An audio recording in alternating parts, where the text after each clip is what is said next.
Hello students, how are you? I hope you all are fit and fine. So dear students, today in this video we are going to start a new chapter in Vistas, that is chapter 3, Journey to the End of the Earth, written by Tishani Doshi.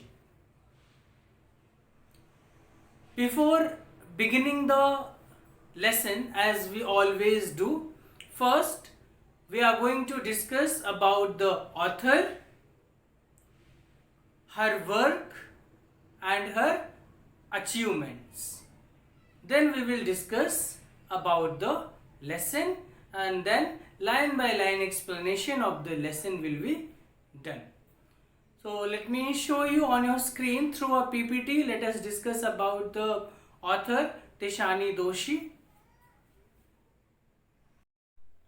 Journey to the End of the Earth by Tishani Doshi.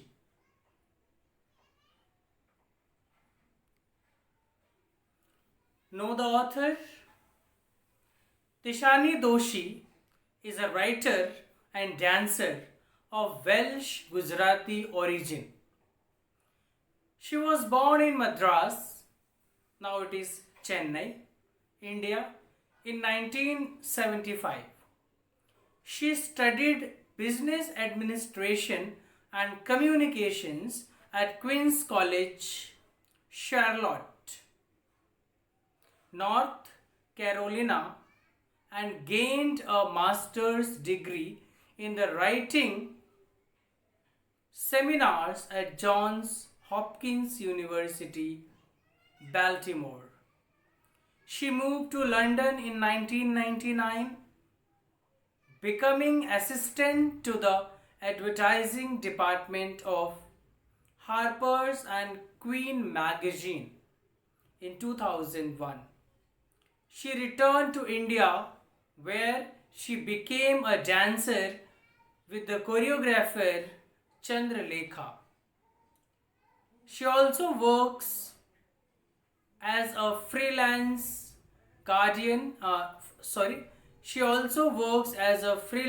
journalist, contributing to various newspapers such as The Guardian, the International Herald Tribune, the New Indian Express, the National, and the Hindu. Tishani divides her time between a village by the sea in Tamil Nadu and elsewhere. So it is all about the author. Now let us go through some terms which we will be coming across in the lesson. Academy Sokolowski, it's an academy which holds an expedition to Antarctica for the students every year. We will come to know more about it in the lesson. So this is the condition of Madras, Chennai. Madras or Chennai is situated 13.09 degrees north of equator. So we will come across this also in the lesson. So let us begin the lesson. I will keep showing you through the help of PPT. I will try to show you the new terms which we will be coming across, as this lesson is a geographical lesson. Many geographical terms have been used in this lesson. So this lesson is about the author's journey to Antarctica. This lesson is about Tishani Doshi's journey to Antarctica. So let us begin. So I hope you all are ready with your book. You all must have turned your book at page number 18. If not, then turn your book at page number 18. And let's begin. Chapter 3, Journey to the End of the Earth, written by Tishani Doshi. Already we have discussed about the author and her achievements. Before you read, if you want to know more about the planet's past, present and future, the Antarctica is the place to go to. Bon voyage. First, let me write down the meaning of this word, bon voyage, which is a French phrase. Bon voyage. It's a French phrase which means happy journey.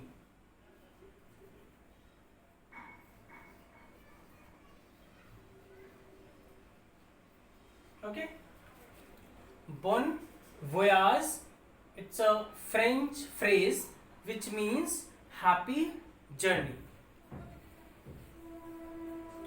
If you want to know more about the planet's past, the writer, the author Tishani Doshi tells us that if one wants to know about the planet, about this planet Earth, he or she should go. If one wants to know about the past, present or future of the Earth, then he or she must go to the Antarctica, must visit to Antarctica. Early this year, I found myself aboard a Russian research vessel, the academic Shakolsky, heading towards the coldest, driest, windiest continent in the world, Antarctica. So the author tells us that in the beginning of the year, she found herself abroad, a Russian research. She found herself with, actually she wants to say that she started a journey with Russian research vessel whose name was Academic Shokalsky. Academic Shokalsky, and which was heading towards coldest, driest, windiest continent in the world, which is Antarctica. The author was the part of this journey. My journey began 13.09 degrees north of the equator in Madras and involved crossing 9 time zones, 6 checkpoints, 3 bodies of water and at least as many ecospheres.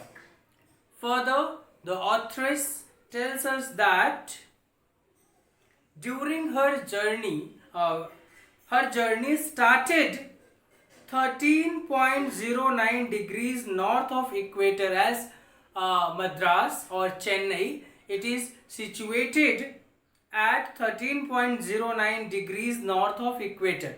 So the author wants to tell us that her journey started from Madras or Chennai, which is situated at 13.09 degrees north of equator, which you must have studied in geography. So and involved crossing 9 time zones, and she had to cross 9 time zones. As we all know that every country has its time zone. As it is 9 o'clock in India, so it might be 4 o'clock in America. So this way other countries are having different time zones. So she had to go through 9 time zones, 6 checkpoints. Checkpoints are place where they could stay for a short duration of time. 6 checkpoints, 3 bodies of water and at least as many ecosphere.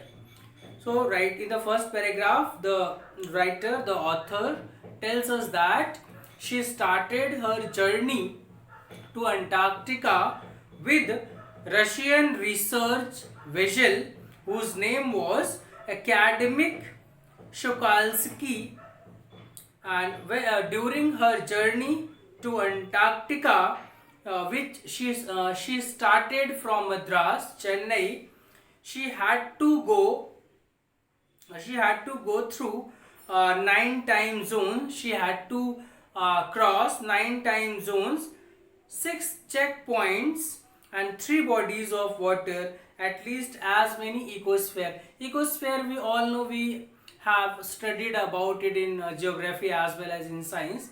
A place where living things and non-living things, the place which is made suitable for live, which is made by living and non-living things together, and the place is suitable for living. So whether it may be a forest, it may be a water body, okay, it may be a city. So these are the examples of ecospheres. By the time I actually set foot on the Antarctic continent, I had been traveling over 100 hours in combination of a car, an aeroplane, and a ship. So my first emotion on facing Antarctica's expansive white landscape and uninterrupted blue horizon was relief. So further, the author tells us that by the time I actually set foot, so the time she reached at Antarctica, by the time she reached on she reached the Antarctica, she set foot on the Antarctic continent, not Antarctica.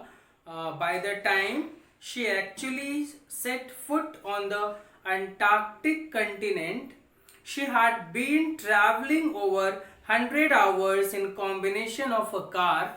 So it took her 100 hours to reach Antarctic continent, and she traveled there by car, by an aeroplane, and by a ship. So my first emotion on facing Antarctica's expansive white landscape and uninterrupted blue horizon was relief.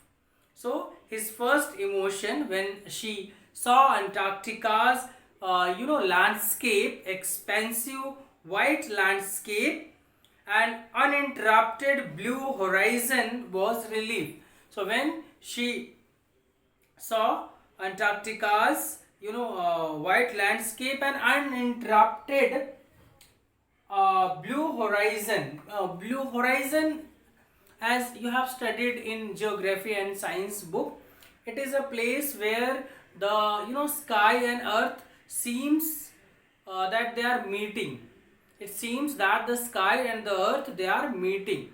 So that place is called horizon. Let me show you on your screen actually what is horizon. Let me show you on your screen.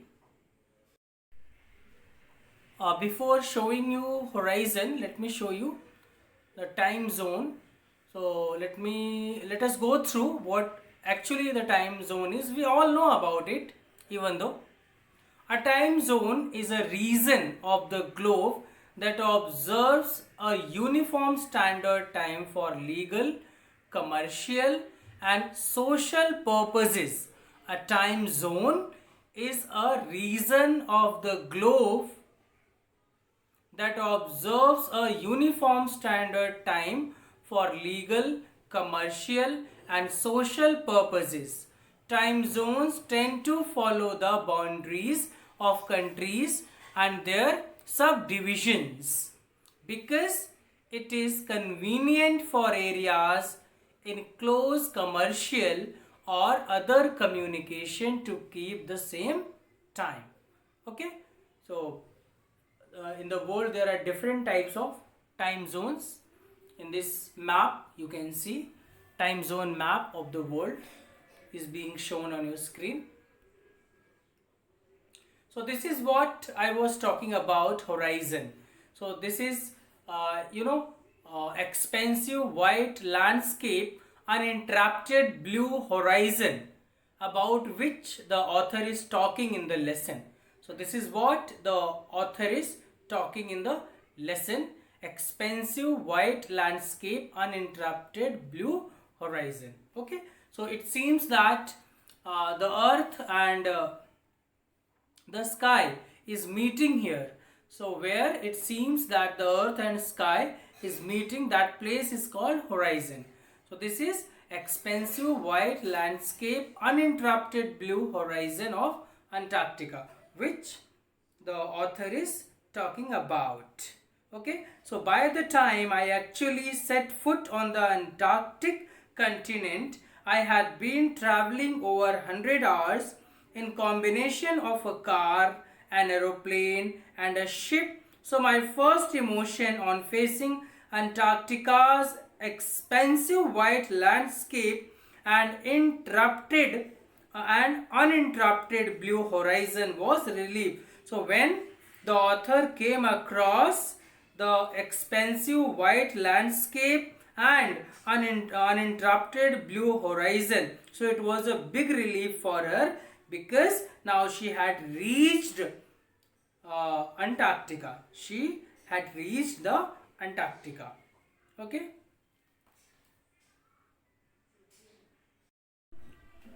Followed up with an immediate and profound wonder.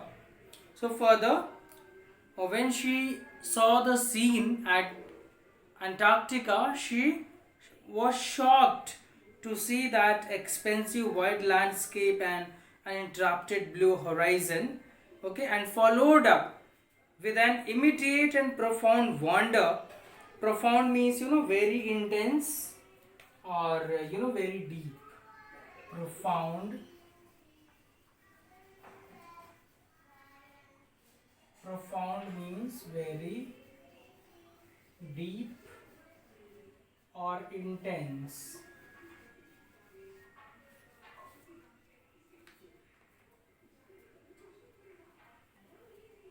Okay, so these scenes were very wonderful for the author as she visited first time to Antarctica. So that is why she was very much shocked to see the scene there. Wonder at the immensity, its isolation, but mainly at how there could ever been a time when India and Antarctica were part of the same landmass. So wonder at its immensity. Immensity means, largeness.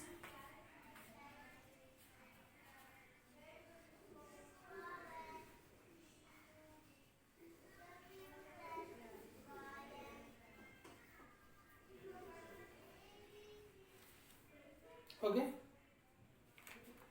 So wonder at its immensity, its largeness, its isolation, its state of being separated, that is isolation, but mainly at how there could ever have been a time when India and Antarctica were part of the same landmass.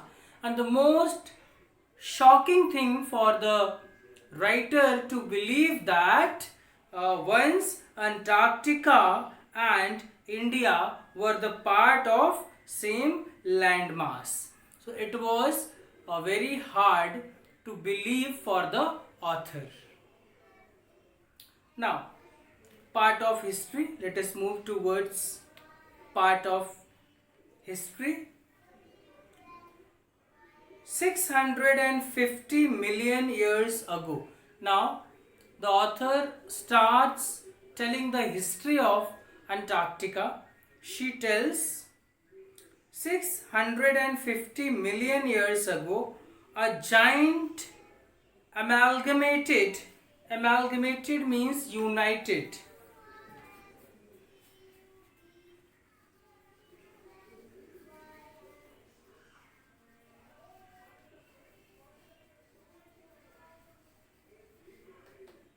Amalgamated means united. A giant amalgamated southern supercontinent Gondwana did indeed exist, centered roughly around the present day Antarctica.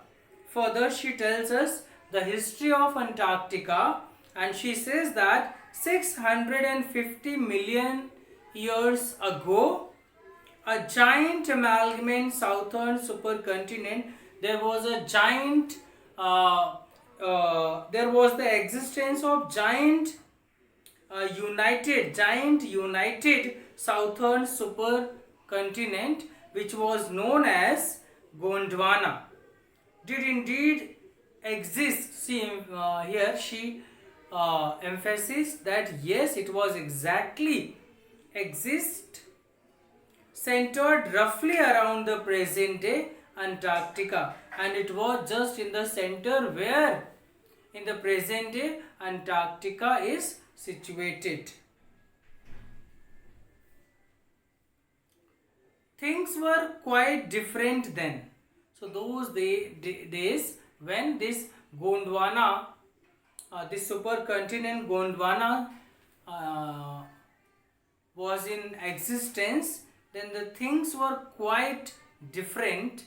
Humans hadn't arrived on the global scene and the climate was much warmer.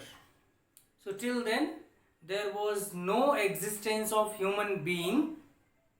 Till then there was no existence of human beings, and the climate was much warmer, hosting a huge variety of flora and fauna. So there was, the climate used to be very warm and only a variety of flora and fauna were there. Flora and fauna were there. Flora and fauna, we know that it's a phrase which means plants and animals, plant and animal life. Flora and fauna, that is plant and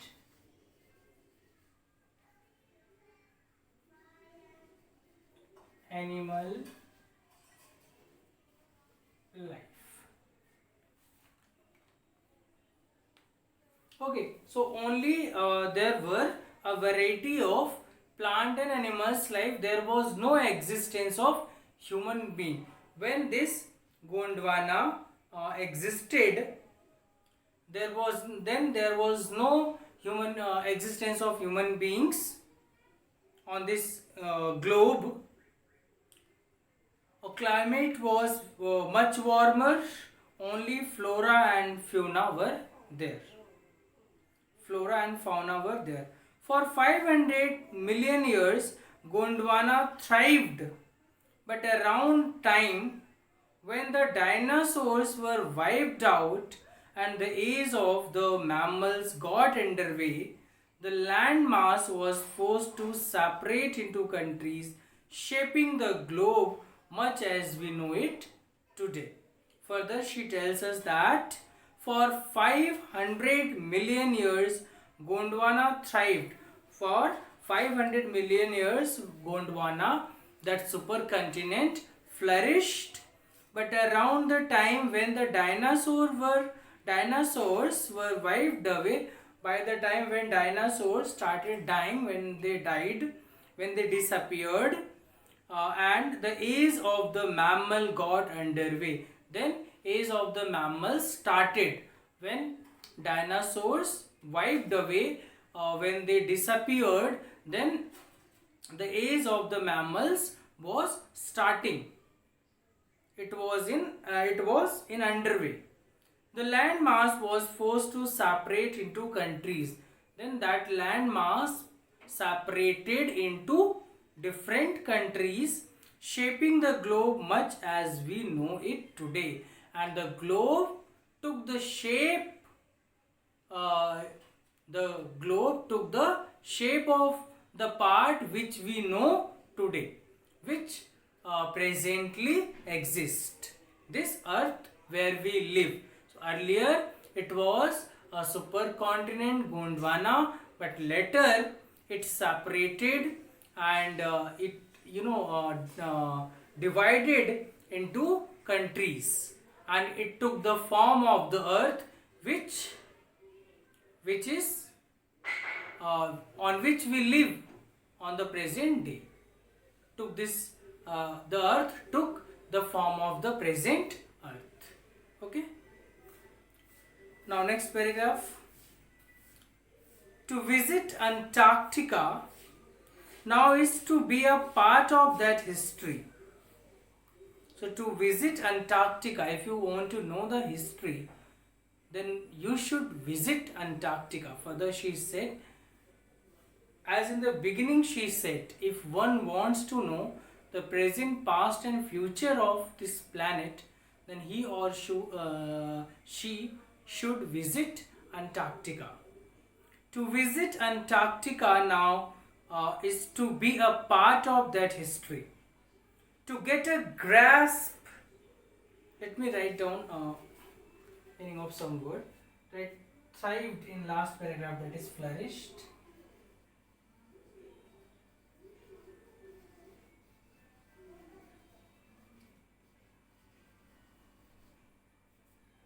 Then grasp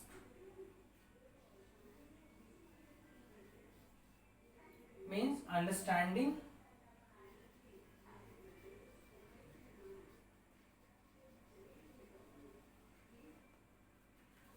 Okay. So further she says that to visit Antarctica now is it to be a part of that history. Now visiting Antarctica, you can know about that history to get a grasp of where we have come from and where we could possibly be heading. So to understand, if you want to understand where we have come from, means what is the past of this earth and what could be the future of this earth. If you want to know it, you must visit Antarctica. By visiting Antarctica, you can know the past of this earth and future of this earth.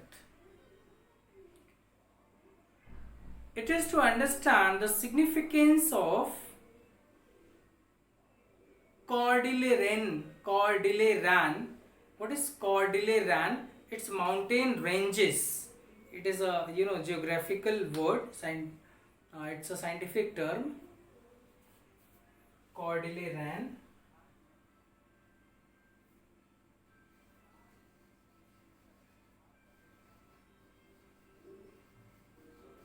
That is mountain ranges.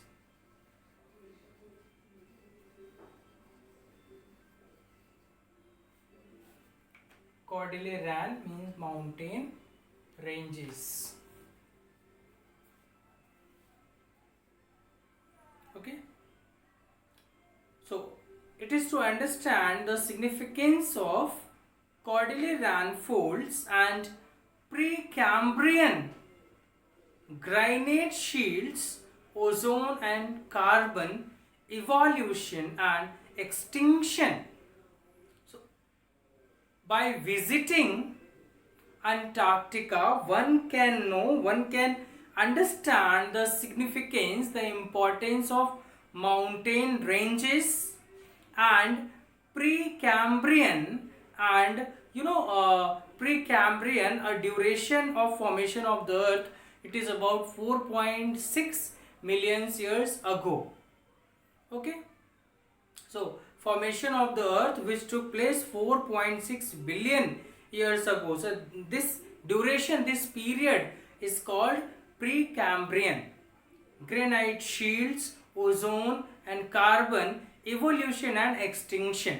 So if one visits Antarctica, so he or she would get to know the present, past and future of this earth, as well as he will also come to know the significance, the importance of mountain ranges and that time period of formation of the earth which was before 4.6 billion years. When you think about all that can happen in a billion years, it can get pretty mind blogging. It can pretty mind boggling, sorry.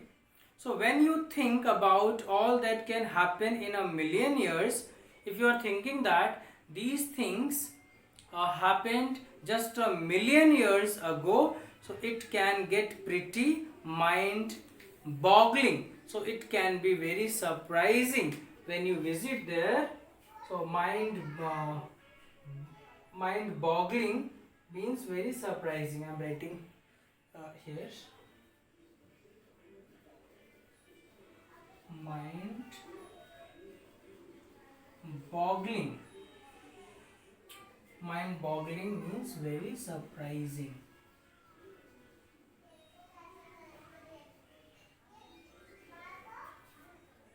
Okay.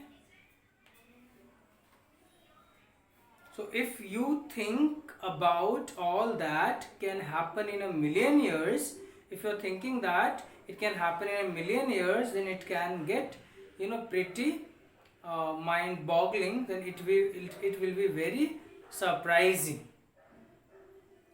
Imagine India pushing northwards, jamming against Asia to buckle its crust and from the Himalayas. Further, she says that imagine India pushing northwards, okay, jamming against means packing tightly against Asia to buckle its crust, to bend its crust, and from the Himalayas, South America drifting off to join North America, opening up and Drake Passage to create a cold circumpolar current, keeping Antarctica frigid, desolate at the bottom of the world.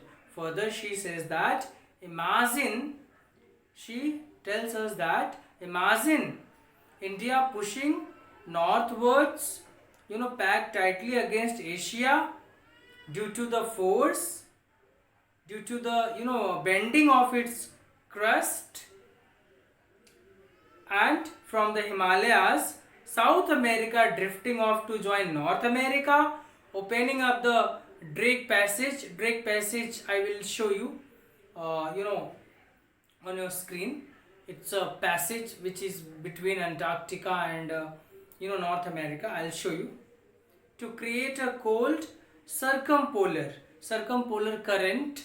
It is inhabited one of the Earth's pole, so that is this area is called circumpolar current. All these are the geographic term. I'll show you what is circumpolar current. I'll show you in my next video on your screen.